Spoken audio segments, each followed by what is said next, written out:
Smile ka mo, smile. This is Sandra, smile.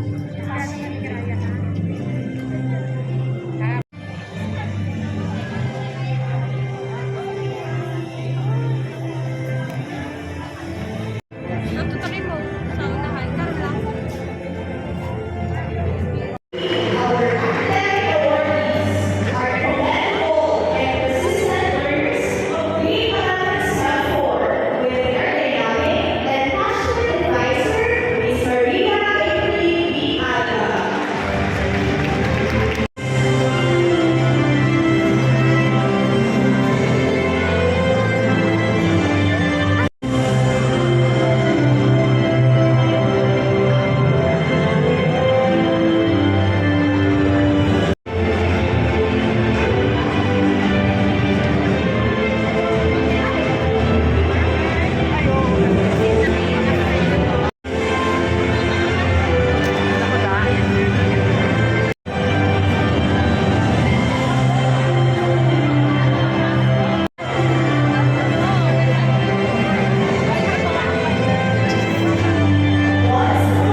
administrative staff, frontrunners, honored guests, intelligent.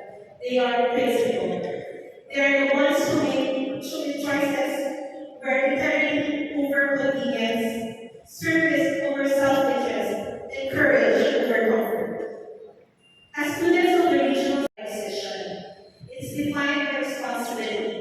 It is about showing up prepared, doing the right thing even when no one's watching, and using your current skills to create opportunities, not just for yourself, but for others as well.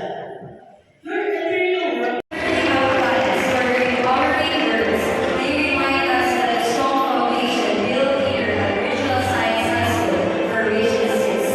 Our school rewards makes this recognition even more meaningful.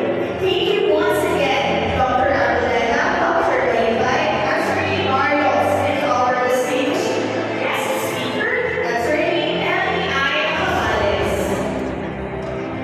We have come to highlight of this afternoon's ceremony the presentation of academic excellence, exemplary conduct, and perfect attendance award.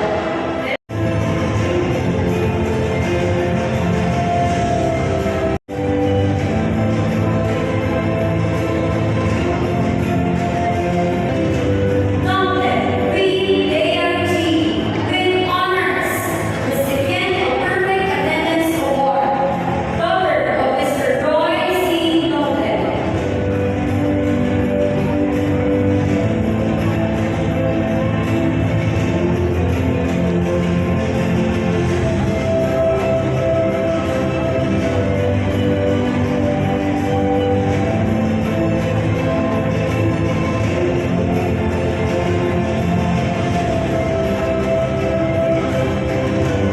Badalhin Missy May Ann with honors, daughter of Mr. Belton and Mrs. Maria Abby and Badalhin.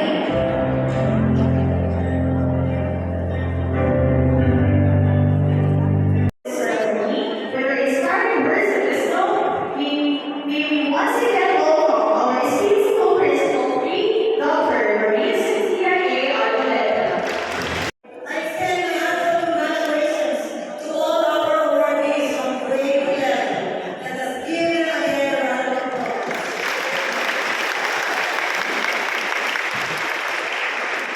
Today's celebration has shown us that excellence takes in many forms.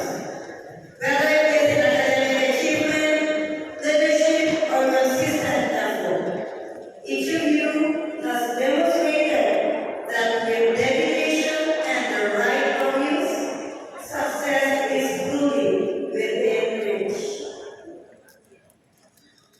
To our grade 11 students, as you prepare for your final year in senior high school, you are called to lead, not only through your achievements, but through your character and example to others.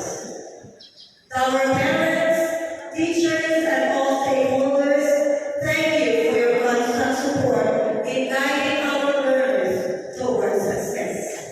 Once again, congratulations to all our students. May you continue to grow into individuals who will make a difference in our school, our community, and our nation. Good day, congratulations, and God bless you. We kindly request our distinguished guest speaker, Attorney Emily I. Cabales, Dr. Arboleda, Dr. Levi, and Attorney Marios, to please join us on stage. While waiting for our learners, we will have a Our station states, may the lesson, friendships, and memories built within this walls continue to guide and inspire you. great spirit has truly shown today. But I want our nation states to continue to gain height in new self-knowledge and let your resilience guide the way to greater achievements. Yan, tapos na ang program ng recognition ng Regional Science High School. Mga amyan ang naingin na dito, mga kabataan, mga estudyante, mga parents. Ayun. Ayan, babayan. Oh, see you again! Smile ka mo. Thank you.